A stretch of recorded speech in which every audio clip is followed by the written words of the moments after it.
ಮಾಜಿ ಮುಖ್ಯಮಂತ್ರಿಗಳ ಮಕ್ಕಳೇ ಗೆಲ್ಲಕ್ಕೆ ಆಗ್ತಾ ಇಲ್ಲ. ರಾಜಕೀಯ ತುಂಬ ಬದಲಾಗೋಗಿದೆ. ನೀವು ಶುರು ಮಾಡಿದ ದಿನದ ರಾಜಕೀಯಕ್ಕೂ ಇವತ್ತಿನ ರಾಜಕೀಯಕ್ಕೂ ತುಂಬ ವ್ಯತ್ಯಾಸ ಇದೆ. ಮನೇಲಿ ಇಬ್ರಿಗೂ ಕೂಡ ಅಧಿಕಾರ ಇದೆ. ಎಷ್ಟು ಬ್ಲೆಸ್ಡ್ ಅನ್ಕೋತೀರಾ ನೀವು? ನಿಜವಾಗ್ಲೂ ಬ್ಲೆಸ್ಡ್. ಇವತ್ತು ಕೋಟ್ಯಾನುಗಟ್ಲೆ ಕೋಟ್ಯಾಧೀಶ್ವರ ಶ್ರೀಮಂತರು ಇವತ್ತು ರಾಜಕೀಯದಾಗ ಅವರ ಒಂದು ಅಸ್ತಿತ್ವ ಕಂಡ್ಕೊಳಕ್ಕೆ ಆಗದೆ ಇರ್ತಕ್ಕಂಥ ದಿನಮಾನಗಳು ಇವತ್ತು. ಅದರಲ್ಲಿ ಸಂಡೂರಿನ ಜನ ನಮಗೆ ಸತತವಾಗಿ ಕೈ ಹಿಡಿದು ಆಶೀರ್ವಾದ ಮಾಡ್ತಾ ಇದ್ದಾರೆ ಅಂತಂದರೆ ನಾವು ಯಾವಾಗಲೂ ಸಂಡೂರು ಜನತೆಗೆ ಕೃತಜ್ಞರಾಗಿರ್ತೀವಿ ಇಬ್ಬರು, ನಾವು ಮತ್ತು ಮಾನ್ಯ ಸಂಸದರು. ಯಾಕಂದರೆ ಅವ್ರು ಕೊಟ್ಟಂಥ ಒಂದು ಪ್ರೀತಿ, ವಿಶ್ವಾಸ, ನಮ್ಮ ಮೇಲೆ ಇಟ್ಟಂಥ ನಂಬಿಕೆ, ನಿರೀಕ್ಷೆಗಳನ್ನ ನಾವು ಸಂಪೂರ್ಣವಾಗಿ ಅವರಿಗೆ ತಲುಪಿಸ್ತಕ್ಕಂಥ ಕೆಲಸ ಮಾಡ್ತಾಯಿದ್ರು. ಅವ್ರೇನು ನಿರೀಕ್ಷೆಗಳನ್ನು ಇಟ್ಟಿದ್ರು ನಮ್ಮ ಮೇಲೆ, ಅವನ್ನ ಪ್ರಾಮಾಣಿಕವಾಗಿ ಪ್ರಯತ್ನ ಮಾಡಿ ಅವನ ನಿರೀಕ್ಷೆಗಳನ್ನ ಪೂರೈಸ್ತಕ್ಕಂಥ ಕೆಲಸವನ್ನು ನಾವಿಬ್ಬರು ಮಾಡ್ತಾಯಿದ್ವಿ. ಅದಕ್ಕೆ ಇವತ್ತು ಜನ ಇವತ್ತಿಗೂ ನಮ್ಮನ್ನ ಕೈ ಬಿಡದೆ ನಡೆಸ್ತಾ ಇದ್ದಾರೆ ಜನ.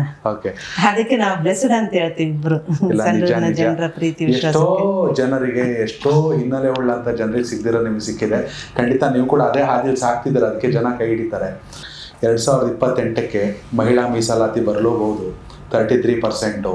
ನೀವೊಬ್ಬರು ಮಹಿಳಾ ಶಾಸಕಿಯಾಗಿ ಮತ್ತಷ್ಟು ಜನರನ್ನು ಕಾಂಗ್ರೆಸ್ನಲ್ಲಿ ಹುಡುಕಬೇಕಾದ ಜವಾಬ್ದಾರಿ ಬರಲೂಬಹುದು.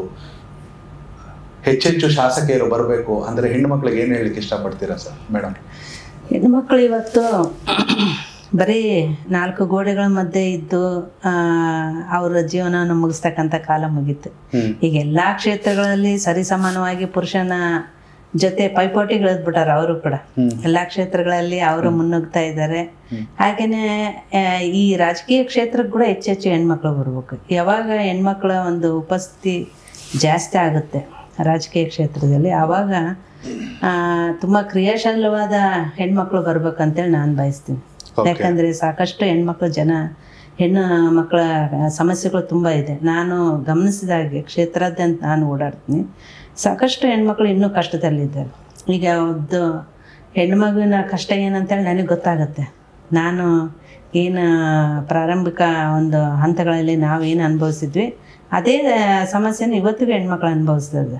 ಅವರನ್ನೆಲ್ಲ ಆ ಸಮಸ್ಯೆಗಳಿಂದ ಹೊರತಂದು ಅವ್ರನ್ನೂ ಆರ್ಥಿಕವಾಗಿ ಸ್ವತಂತ್ರವಾಗಿ ಹೆಣ್ಮಕ್ಳು ಕೂಡ ತಮ್ಮ ಕುಟುಂಬವನ್ನು ನಿರ್ವಹಣೆ ಮಾಡ್ತಕ್ಕಂಥ ಶಕ್ತಿ ತುಂಬಬೇಕಾದ ಕೆಲಸ ನಾವೆಲ್ಲ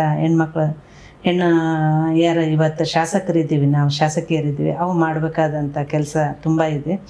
ಅದಕ್ಕೆ ಹೆಣ್ಮಕ್ಳು ಇವತ್ತು ಧೈರ್ಯವಾಗಿ ಈ ರಾಜಕೀಯ ಕ್ಷೇತ್ರದಾಗ ಬರಬೇಕು. ಈಗ ಹೊಸ್ದಾಗಿ ಯಾರಾದರೂ ಒಂದು ಹೆಣ್ಣು ಮಗು ರಾಜಕೀಯಕ್ಕೆ ಬರ್ತಾ ಅಂದರೆ ಸಾಕಷ್ಟು ಊಹಾಪೋಹಗಳನ್ನ ಅವಳ ತಲೆಯಲ್ಲಿ ತುಂಬ್ತಾರೆ. ನಾವು ಹೋಗೋದು ಅಷ್ಟು ಸೇಫ್ ಅಲ್ಲ, ಹೆಣ್ಮಕ್ಳು ಹೋಗ್ಬಾರ್ದು ರಾಜಕೀಯಕ್ಕೆ ಅಂತೇಳಿ.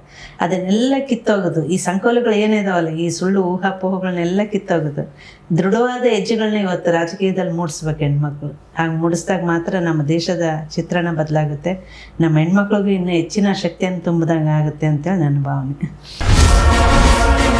ಕನೆಕ್ಟ್ ಕರ್ನಾಟಕ, ಇದು ನಿಮ್ಮ ನೆಟ್ವರ್ಕ್.